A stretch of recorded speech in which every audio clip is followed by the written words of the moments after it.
అని అనుకుంటే పార్టీ ఎట్లా ముందటికి పోతుంది? ఒక బిడ్డగా నిజంగా నేను బాధపడతా ఉన్నాను. ఇవాళ 5 సంవత్సరాలు ఇరిగేషన్ మంత్రిగా చేసినటువంటి హరీష్ రావు గారిది మేజర్ పాత్ర లేదా దీంట్లో? అందుకే కదా కేసీఆర్ గారు వారిని సెకండ్ టర్మ్లో తప్పించిండ్రు. ఈ మొత్తం కాళేశ్వరం ఎపిసోడ్లో కేసీఆర్ గారికి మరక అంటిందంటే 2-3 వ్యక్తులు కారణం. మాజీ రాజ్యసభ సభ్యుడు ఒకలైతే, హరీష్ రావు గారు ఒకలైతే, మేఘా కృష్ణారెడ్డి గారు ఇంకోడు, మేఘానో బోగానో ఏదో. ఈ పెద్ద పెద్ద కాంట్రాక్టర్లు అందరితో కుమ్మక్కై కేసీఆర్ గారు ప్రజల కోసం ఆలోచన చేస్తే, నీళ్ల కోసం ఆలోచన చేస్తే, వీళ్ళు సొంత వనరుల కోసం, డెవలప్మెంట్ కోసం, ఆస్తులు పెంచుకోవడం కోసం ఆలోచన చేసి ఇవాళ మీ వల్ల రేవంత్ రెడ్డి లాంటి వ్యక్తి, తెలంగాణ ఉద్యమానికి సంబంధం లేని వ్యక్తి, కేసీఆర్ గారి కాలి గోటికి సరిపోని వ్యక్తి, ఆయన నిలబడి కేసీఆర్ గారిని చేయెత్తి చూపించి కేసీఆర్ గారి మీద సిబిఐ ఇవాళ నేను వేస్తా అని చెప్తున్నాడంటే కారణం ఎవరు దీనికి? నేను భరించిన, ఇదే హరీష్ రావు గారు, ఇదే సంతోష్ రావు గారు అనేక కుట్రలు చేసినా కూడా భరించిన. నా మీద ఓపెన్గా మీడియా మిత్రులందరితో రకరకాల మాటలు చెప్తే కూడా నేను భరించిన.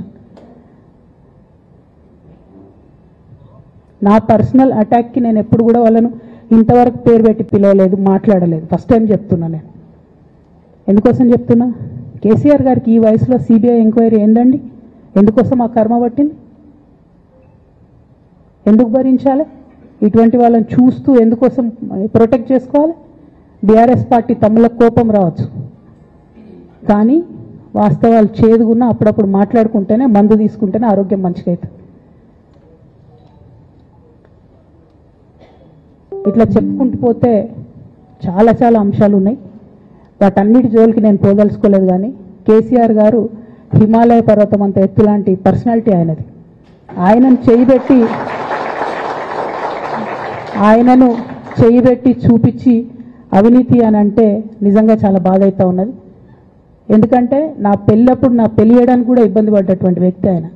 రాజకీయాలలో 40-50 ఏళ్ళు ఉంటే కూడా ఆస్తులు సంపాదించుకోలే కేసీఆర్ గారు. అనేక మంది వాళ్ళు మాట్లాడుతుంటారు, చాలా మాటలు మాట్లాడుతుంటారు, కానీ నాకు తెలుసు, నేను దగ్గరుండి ఆర్థిక పరిస్థితి చూసిన కాబట్టి ఎన్నడూ ఆయనకు ఆశ లేదు. అటువంటి మనిషిని పట్టుకొని సిబిఐ ఎంక్వైరీ ఇస్తాం, ఇదేస్తాం, అదేస్తాం. ఎవరు కారణం దీనికి అంతటికి?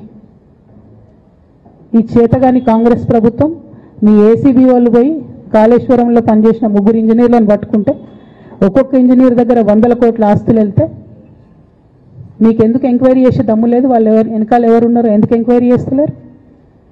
ఖచ్చితంగా నేను ఇవాళ చెప్తా ఉన్నా, హరీష్ రావు గారు వెనుక, సంతోష్ రావు గారు వెనుక రేవంత్ రెడ్డి గారు ఉన్నారు. వాళ్ళని ఖచ్చితంగా కాపాడతారు అన్ని విషయాలను. వాళ్ళని ఏమనరు, వాళ్ళ గురించి ఏం మాట్లాడరు.